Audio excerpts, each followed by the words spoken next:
안녕하세요. 인생 짬밥으로 조근조근 유튜브하는 승무원쌤 김용숙입니다. 이번 영상은 잠시 그 고요한 생각에 젖어보는 그런 유튜브를 해보고자 합니다. 명절 설날이 이제 다가왔습니다만 코로나로 인해서 고향에 계신 부모님들을 찾아보는 것조차도 이 코로나가 허락하지 않습니다. 그래서 고향에 계신 부모님들이 그 어느 때보다 각별하게 생각되어지는 그런 시기입니다.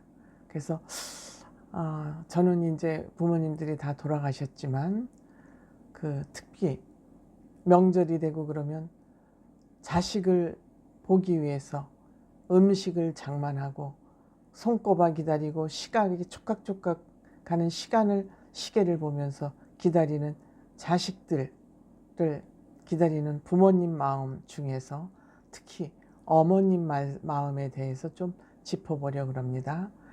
우리는 왜 엄마라는 얘기만 나오면 눈물이 나는가? 왜 그럴까 하는 생각을 좀 해보겠습니다. 영상 시청하시기 전에 구독, 좋아요, 알림 버튼 설정해 주시기 바랍니다.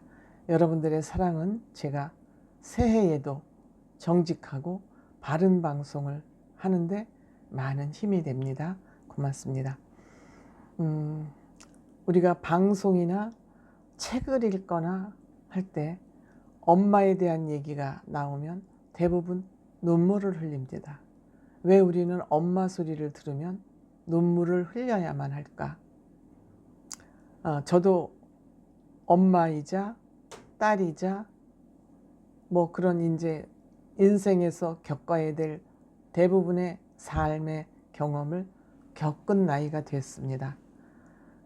저 같은 경우에는 엄마가 한없이 불쌍한 사람으로 보였습니다. 제 눈에는.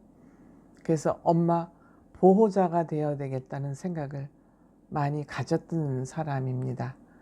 사춘기 때부터 아버지의 외도 때문에 가슴 아파하는 엄마를 보면서 나는 아버지가 잘못됐다. 나는 때문에 엄마를 보호해야 되겠다. 그런 생각을 많이 하고 성장했던 것 같습니다. 그런데 엄마는 우리 자식들에게는 대단히 만만한 존재입니다. 만만한 존재입니다. 왜?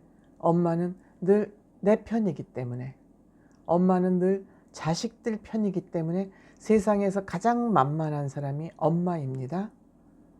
그렇기 때문에 만만하기 때문에 엄마에게는 함부로 하게 됩니다. 엄마가 만만하기 때문에 엄마의 소중함을 잃고 살게 됩니다. 만만한 사람한테는 함부로 하죠. 아버지와는 다르죠. 아버지에게는 왠지 거리감이 있고 무섭고 예의를 지켜야 될 사람, 이런 생각을 갖고 있지만 엄마는 만만하죠. 그러니까 함부로 하죠. 그리고 엄마는 언제나 내가 SOS를 치면 달려옵니다. 엄마는 우리들의 안식처입니다. 의지처입니다. 근데 그 안식처이자 의지처가 너무 당연하고 소중하게 생각을 못하는 거죠. 계실 때에는. 그러니까 안 계실 때 그 자리가 엄청 큰 거죠. 엄마는 모든 희생과 사랑으로 자식들을 보호해 줍니다. 그걸 고생이라고 생각하지 않죠. 왜? 사랑으로 엄마 온몸은 구성되어 있기 때문에 그렇습니다. 뿐만 아니죠. 엄마는 비밀금고입니다. 숨은 은행입니다. 자식들이 돈이 필요하다 그러면 땡볕을 내서라도 주머니에 넣어주십니다. 지금도 다르지 않습니다. 자식들 결혼시키느라고 모든 돈을 대출을 받아서라도 결혼을 시켜주고 노후가 흔들흔들하는 것이 지금 대한민국의 엄마들이죠. 자식들은 엄마한테 가서 내가 힘들고 어려울 때 손 벌리면 엄마는 당연히 해주는 사람, 그렇게 되어 있습니다. 그런데 어머니가 내 곁을 떠나고 난 다음에는 의지할 곳이 없어요. 기댈 곳이 없어요. 그것도 슬프지만 엄마한테 함부로 했다는 생전에 엄마한테 함부로 했다는 생각이, 즉 효도를 하지 못했다는 생각하고 일치되는 얘기죠. 일치되는 얘기죠. 그렇기 때문에 아쉬움과 후회스러운 마음이 범벅이 돼가지고 엄마라는 소리만 들으면 눈물을 쏟아내는 겁니다. 완전히 오토매틱으로 엄마 소리가 나오면 눈물이 잘잘잘 쏟아내죠. 또한 우리 때의 어머니들은 남편에게 이유도 없이 구박받는 사람, 이렇게 되어 있어요. 그러니까 엄마에 대한 애처로움도 있는 겁니다. 엄마에게 함부로 했다는 사실, 엄마에 대한 그 애처로움, 고생이죠. 이런 것이 막 뒤범벅이 돼가지고 엄마에 대한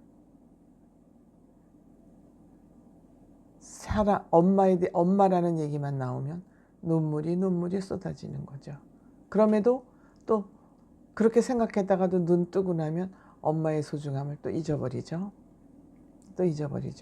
그래서 이거는 뭐 사람은 할 수 없이 늘 후회하면서 사는 동물이기 때문에, 인간이기 때문에 이거는 뭐 어떻게 할 수 없는 것 같습니다. 엄마가 좀 돈이 있거나 경제적인 여유가 있는 집안이면 그나마 고생을 덜 하고 살겠지만, 우리 때에는 이 옆집, 앞집, 이웃집 누구 할 수 없이 엄마는 모든 고생과 희생을 다 품에 안고 감내했던 것이 대한민국의 어머니입니다. 그래서 펄벅이 쓴 돼지라는 소설에서 대한민국의 어머니가 거기에 나오는 이유는, 정말 대한민국의 어머니는 세계 어느 곳에도, 어느 세계의 어머니도 대한민국 어머니 같은 분은 안 계신다는 게, 없다는 것이 그 세계가 대한민국 어머니의 주목하는 이유죠. 그렇기 때문에 너무 사랑을 자식들에게 많이 주기 때문에 때로는 자식들이 버르장머리 없이 성장하기도 하고 자식들이 나약하게 키워주기도 합니다. 하지만 이들이 무한정으로 받은 그 사랑은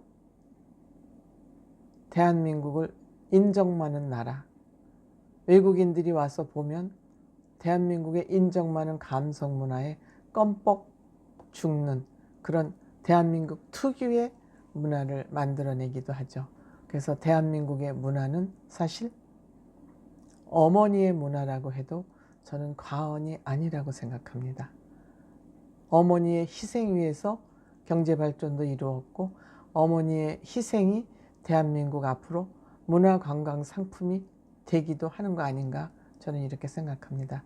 그래서 이번에 우리 구정이 아니죠, 설날에 집에 못 가는 이런 상황에서 어머니의 존재, 대한민국의 어머니란 어떤 사람인가, 왜 어머니라는 이름만 들으면 우리는 눈물을 쏟나 하는 거에 대해서 한번 생각해 봤습니다.